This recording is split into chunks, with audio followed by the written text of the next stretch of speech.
Partai Komunis Tiongkok atau PKT adalah pelanggar HAM terberat di seluruh dunia, menciptakan teror terhadap masyarakatnya sendiri.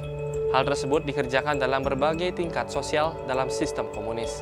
Salah satu targetnya adalah mencapai pengendalian penuh terhadap masyarakat.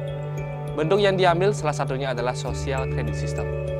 Apakah sistem kredit sosial ini merupakan solusi agar kepatuhan masyarakat terhadap pemerintah meningkat, atau sebaliknya, merupakan alat mematikan bagi penguasa untuk menyingkirkan pihak-pihak yang tidak sejalan? Let's look on.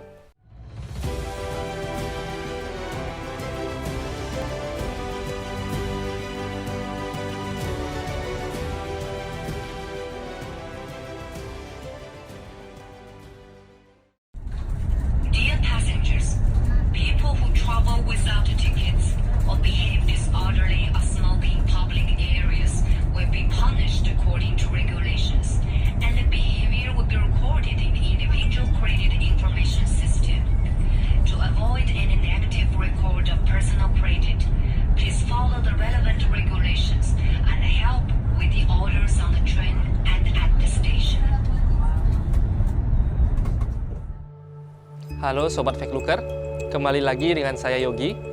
Hari ini kita secara khusus membahas Social Credit System yang telah diterapkan di Tiongkok sejak tahun 2014. Dikutip dari media carm.org, Sistem Kredit Sosial Tiongkok adalah inisiatif ambisius untuk membangun database yang memantau perilaku individu, perusahaan, dan pemerintahan di seluruh negeri secara real-time. Menurut pemerintah komunis Tiongkok, sistem tersebut akan menggunakan data besar untuk membangun masyarakat dengan kepercayaan tinggi, di mana individu dan organisasi dapat mematuhi hukum.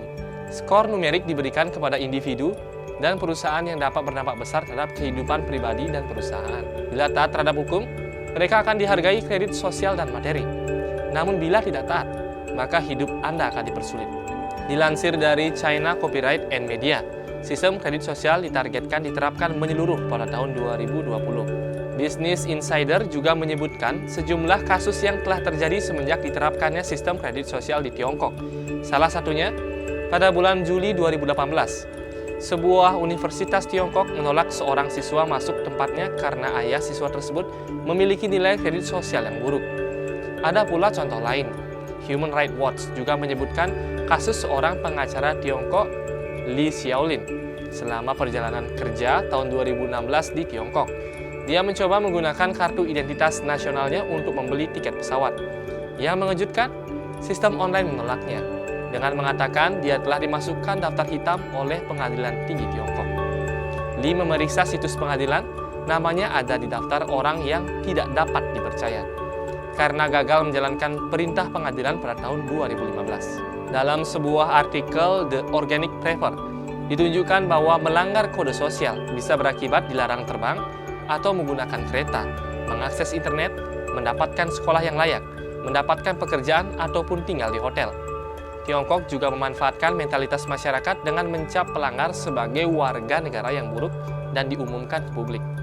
Media sosial adalah salah satu metode penting untuk menilai skor sosial.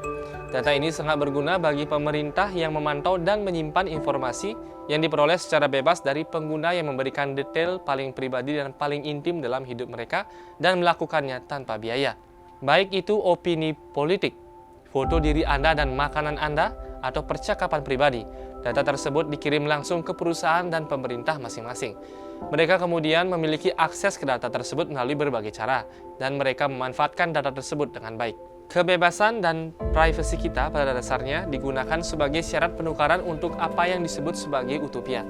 Namun bergantung pada pemerintahan totaliter, hanya akan mendatangkan bencana. Entah kebijakan itu sesungguhnya baik atau buruk, kita tidak bisa menilainya secara mandiri. Bila ini diterapkan di seluruh dunia, bukankah ini bisa disebut sebagai perbudakan skala planet dengan menggunakan istilah kepatuhan? Semua karena pemerintah telah menyatakan Anda tidak dapat dipercaya. Mungkin Anda gagal membayar pinjaman, membuat kesalahan dengan mengkritik beberapa kebijakan pemerintah secara online, atau hanya menghabiskan terlalu banyak waktu untuk bermain video game di internet. Semua tindakan ini dan banyak lagi dapat menyebabkan skor Anda merosot, memaksa warga negara ke anak tangga paling ditakuti di sistem kasta paling mematikan di Tiongkok. Dan hukumannya pun mengejutkan. Algoritma pemerintah akan memasang nada dering yang memalukan di telepon yang ditarget. mempermalukan mereka setiap kali mendapat panggilan di depan umum. Bayangkan, saat menelepon seorang teman, alih-alih mendengar nada dering, Anda mendengar sirine polisi, dan kemudian suara yang mengatakan, berhati-hatilah dalam berurusan dengan orang ini.